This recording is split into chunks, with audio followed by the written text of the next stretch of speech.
President Obama's approval ratings right now, which I haven't looked at, but as far as I know, I haven't taken a... He's at like 53. Yeah, I mean, if you still 43% opposed. 53% in favor, 43% opposed. Yeah. Much higher than a month ago. Yeah, I think that's important because this is. I actually don't think that's important because people like Obama. I mean, that his personable rating is like. Well, people attach themselves. People like Bush too. I mean, he was a likable guy, but it makes sense that his ratings are going to be high in the month that he accomplishes the most ambitious social legislation since Medicare. I mean, that's almost 50 years. But I think, coming from Massachusetts, we enacted similar legislation on a statewide level a few years ago, and cost did not fade into the background because we made the same mistake that I think is being made on a national level now of trying to cover too many people too quickly. They tried to cover 97% of Massachusetts, and now we're trying to cover 94% of Americans. And costs rose much more than people thought they would on the connector plan. And in the following election, Republican leadership was ousted. So, I think that in the month when something huge is accomplished without any of the repercussions, which I'm not saying are going to be entirely negative, there are very solid grounds on which to believe that we're going to see a lot of benefits and save a lot on the deficit. But I just don't think you can take those public opinions as conclusive. Sure. I agree with Adam on many points. Like Social Security and Medicare, there will be a lot of things in this bill for people to latch onto that they will like, insuring kids. It will provide subsidies to a lot of people who will surely be voting for Democrats, but in the short term, I'm sure that the Democrats are going to get punished for this, and they're going to lose quite a few seats in the 2010 elections. But I think 20 years from now, there are going to be a lot of people that look back on this and support Obama, would give their support to Obama and the Democrats, but as of now, that has no implications on Obama's ability to govern within the next 2 years. And I think one of the major compromises or challenges to this bill's future success is given the signs that we're seeing that the Democrats are going to have compromised leadership in the next Congress, that future Congresses could repeal key aspects of this bill, like taxing premium insurance plans and repealing taxes for upper middle class and upper class earners that are, that this current Congress is counting on to save and to reduce this deficit that they're talking about. Do you think Republicans would dare, well, first of all, would they get to repeal the entire bill or just certain aspects of the bill? Because right now I know they're talking about repealing the entire bill. Do you think they would dare to repeal something that No. They're overplaying their hand right now. At least in terms of that, talking like that. Because that would mean taking 30 million people off, taking away 30 people.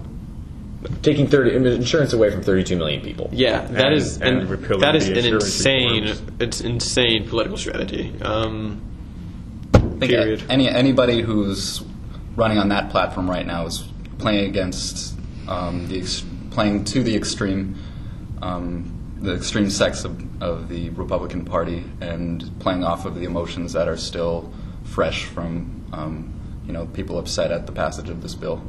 And the Tea Partiers are not making things better. Maybe before the violence started, but now that this is getting dangerous and getting death threats,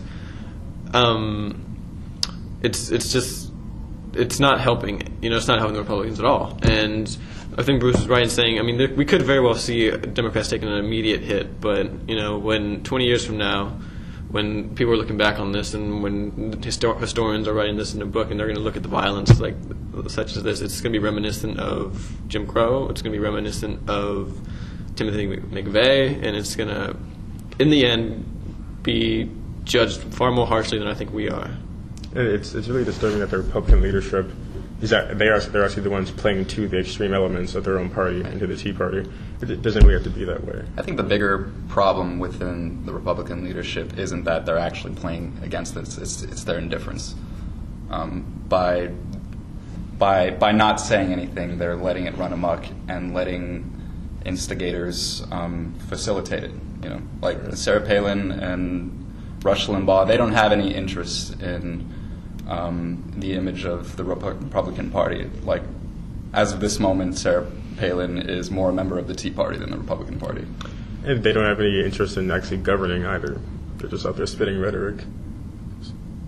But I think there is an argument that that is a larger base for the Republican Party, and I mean, there's a lot of talk right now about the future of that party and where it's going, but a common idea is that there really aren't that many moderate conservatives left anymore. I mean, a couple politicians in Maine, but other than that, the Tea Party is that party to cater to. So that might even be more effective in terms of just instigating Republican leadership in future Congresses and in the White House. I mean, yeah, we can talk about, the extremism of, both ends of the party, but ultimately I think the enthusiasm of the Tea Party movement just shows that Republicans will be able to get out its base during the midterm elections. And in terms of the Democrats, I don't see them actually being enthusiastic about actually coming out, because I just feel that a lot of people, a lot of voters in 2008 voted for Obama because of an increased enthusiasm just around his persona. And now, I mean, we have this legislation that is very, very, has a lot of strong feelings associated with it, and I think the Democrats are really just sort of headed for a disaster in 2010. I think it's important not to conflate the Tea Party with the Republican base, because a lot of these people actually are opposed to both parties. They dislike both parties. And also, there was a recent article in the New York Times that I think asserted that most people in the Tea Party actually just joined because they're jobless. So I wonder if the economy were to improve, things were to get better, how would that affect the Tea Party? Would this thing be able to survive into the future if people were more secure, and if Obama actually did his job and focused on the economy in the next year or so? Should we wrap this thing up, guys? Let's get to the market impact before we leave of the healthcare bill. Michelle, I know you have something to say about that. Well, when President Obama was expected to sign the bill last Tuesday, there was a big rally in the stock markets on Monday because of the uncertainty of whether the bill would be enacted. It went up 44 points, closing at 10,785. But for the rest of the week, it didn't have that good of an impact, mainly because buying on news, selling on reality theory. During the week, pharmaceutical companies that operate hospitals, and drug makers, they did very well because they will be having many more customers, millions of new customers in the future. So some interesting stocks to look at were Pfizer, which was up 1.4%, Merck up 0.6%, and Tenet Healthcare up 9%. A lot of insurance companies benefited too, especially the ones that will provide Medicare. Aetna was up 0.5% and Molina up 3.6%.